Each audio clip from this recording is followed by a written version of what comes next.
saya dengan perusahaan Korea Selatan melalui PT ISP milik saya bekerja sama untuk membuat suatu alat yang sudah kami ekspor juga ke negara Filipina. Waktu itu saya sudah bertemu dengan Menteri Kesehatan, Menteri Pertahanan, dan Menteri Dalam Negerinya kira-kira 2 tahun lalu langsung sebelum bertemu dengan Presiden Duterte.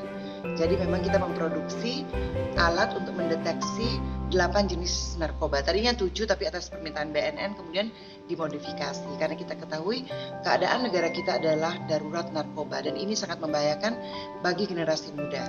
Nah, alat ini canggih banget, namanya rapid test. Jadi dalam waktu beberapa menit dengan tingkat akurasi 99%.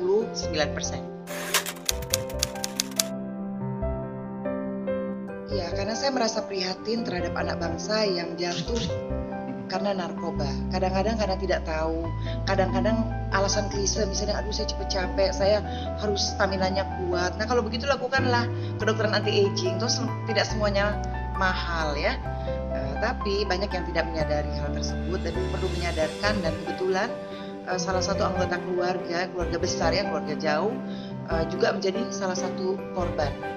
Dan itu apapun alasannya tetap itu salah dan tetap membuat seluruh keluarga menjadi sedih. Jadi berangkat dari sana, walaupun sebagai seorang dokter yang bidangnya kedokteran anti-aging, saya tergerak kemudian akhirnya bekerja sama dengan sebuah perusahaan Korea Selatan, Genbody, yang cukup terkenal dengan semua produksinya rapid test, dan sekarang kami telah memiliki pabrik alhamdulillah di Bandung.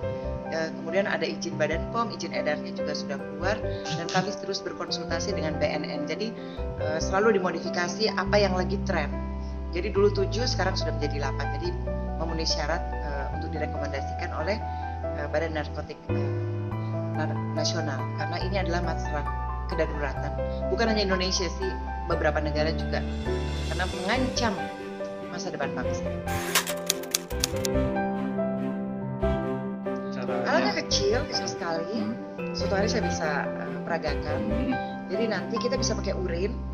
Hanya coba kita pikir, kalau urin orangnya bisa, misalnya kita grebek 5 orang atau sebuah kafe yang isinya 30 orang. Nah kamar mandinya cuma 3, itu bisa lama, makan waktu, nunggu giliran, ada yang bisa macam-macam. Nah ini alatnya cuma kecil, kemudian ini alat digital yang bisa terhubung dengan wifi. Jadi begitu laporan masuk bisa langsung terhubung ke BNN, ke kepolisian juga bisa.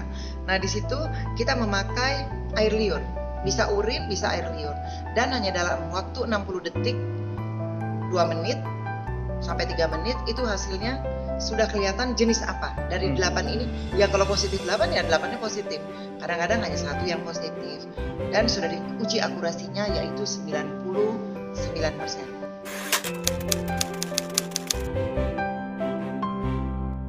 Ya secepatnya, sebenarnya dari tahun lalu sih, cuma tertunda COVID, tapi izin edar, Badan POM dulu, izin edar itu sudah.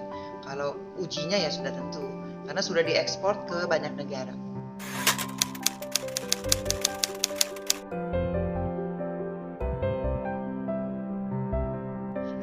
Kalau di ilmu kedokteran nggak ada pakai narkoba buat kecantikan, nggak ada.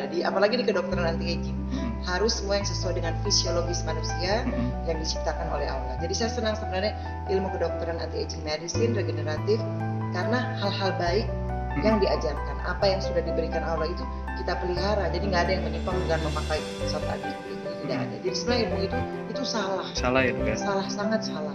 Jadi mungkin harus dilakukan lebih banyak penerangan kepada masyarakat agar jangan salah kaprah. Dipikir, ya saya dengar tuh yang katanya ada pasien juga nanya saya, gimana Prof? Kalau saya pakai ini katanya bisa langsing. Belum pakai pasiennya, tapi bertanya waktu baru datang, ya itu udah lama 10 tahun lalu. Saya bilang tidak ada ilmu seperti itu. Dan dokter pun tidak boleh meresepkan saja, itu ada undang-undangnya, ada aturannya. Tidak semudah itu untuk memberikan resep drugs kepada pasien. Ada dokter tertentu tapi atas indikasi ya. Bisa dokter spesialis psikiater ya, psikiatri itu ada dibolehkan karena memang sesuai keilmuan mereka. Tapi tidak semua bidang itu masuk golongan obat keras, dan dokternya pun sangat berhati-hati dalam memberikan dosisnya karena bisa menyebabkan kematian.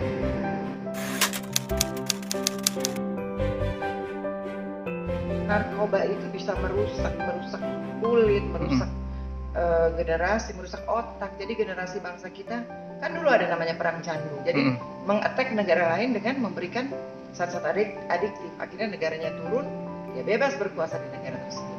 Jadi itu salah satu mekanisme pertahanan bangsa. Karena itu saya mengapa tertarik sekali sehingga sampai mendirikan pabrik. Pertama, karena saya concern dan prihatin tentang masalah narkoba yang luar biasa di negara kita.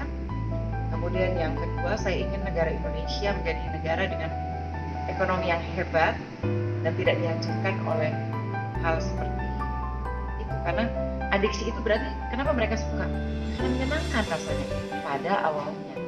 Lama-lama dosisnya makin tinggi, lama-lama uang habis, jadi ya banyak efeknya seperti itu.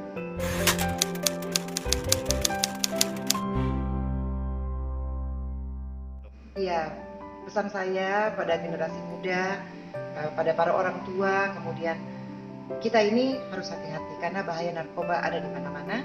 Tidak ada orang yang pada awalnya berniat, wah saya ingin jadi pecandu, tidak ada. Sering karena terkena iming-iming para pengedarnya, wah pakai ini biar kulitmu bagus, pakai ini biar langsing, kamu nggak perlu operasi, nggak perlu ke dokter, kamu langsung langsing. Nah inilah yang direkomendasikan, dipromosikan oleh para pengedar. Kita harus sadar bahwa untuk cantik, untuk sehat, kita harus punya gaya hidup yang bagus, yang sehat. Bukan pakai narkoba ya dok ya? Ya, tapi jangan pakai narkoba. Katakan tidak pada drugs, karena ini sangat berbahaya bagi kesehatan tubuh kita, bagi masa depan kita dan bagi masa depan bangsa kita.